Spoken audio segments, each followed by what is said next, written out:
আসসালামু আলাইকুম রহমতুল্লাহ। প্রিয় দর্শক বৃন্দ, যারা শুনছেন এবং যারা শুনবেন সবাইকে জানাচ্ছি আমার আন্তরিক মুবারকবাদ। আপনারা মনে হয় ইতিমধ্যে জেনে গেছেন যে গতকালকে পশ্চিমবঙ্গের বিজেপি রাজ্য সরকার শ্রমিক ভট্টাচার্য বলেছে যশোর, খুলনা এইসব এলাকা তারা দখল করে পশ্চিমবঙ্গের সাথে জোড়াই দিবে এবং এখানের যারা হিন্দু আছে তাদেরকে উনি বলেছেন যে যেভাবে ছল চাতুরি করে হোক হলেও ওইখানের টাকা পয়সা নিয়ে তোমরা ভারতে চলে আসো। তাহলে এবার বুঝে দেখেন যে ওরা আসলে জাতে কি আমরা কখনো আমাদের দেশের হিন্দু মুসলমানকে আমরা কখনো ভাগ করি না, এটা মনে হয় জানেন।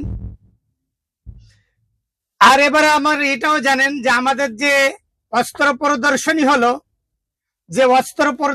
হয়েছে, এই অস্ত্র প্রদর্শনী আমাদের যে অস্ত্র আছে তা দিয়ে আমার ব্যক্তিগত ধারণা যে আমরা ভারতের সাথে 30 মিনিট টিকতে পারবো কিনা সন্দেহ আছে।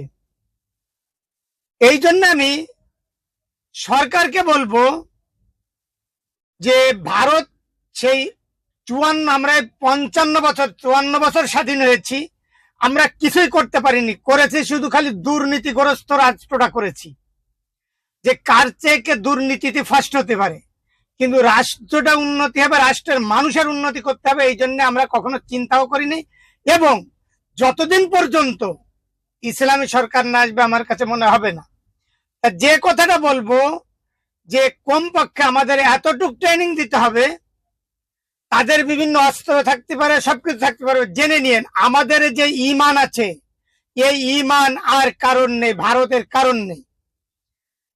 তার প্রমাণ দেখছিল পাদুয়ায় যে তারা আমাদের খতম করাতে পারে, বরঞ্চ তাদের আমরা অনেক স্থান দখল করেছিলাম।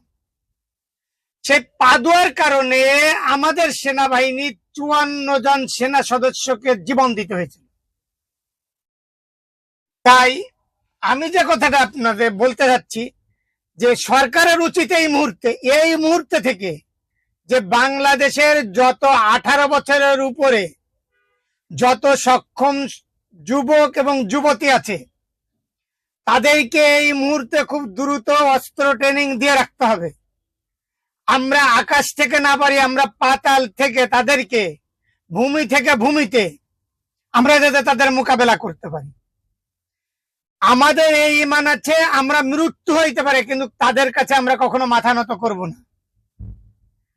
54 বছর আপনার যা করেছেন, যে পরিমাণে আপনার হয়েছেন আর হয় না, এখন দেশটাকে কিছু উন্নতির জন্য চিন্তা ভাবনা করেন। দেখেন 1979 সালে ইরান স্বাধীন হয়ে এখন তার অবস্থান কোথায়? অল বিশ্বে সবাইকে টিক্কা দিচ্ছে। আমরা একটা বন্দুকও তৈরি করতে পারিনি। এর কারণ কি জানেন? আমরা বন্দুক আনি বিদেশ থেকে, তখন মাল খাই, ওই জায়গায় অনুমোদন দিয়ে মাল খাই। আমাদের দেশটাকে উন্নতির জন্য আমাদের যে সব মেধাগুলো আছে সেই মেধাগুলোকে কাজে খাটায় আমাদের দেশটাকে উন্নতি করুন।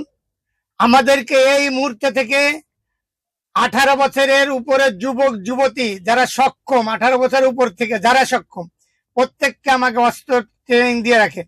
আপনাদের কোনো বেতন দেওয়া লাগবে না, আমরা আমাদের নিজের গাঠির থেকে টাকা দিয়ে সব শিখবো।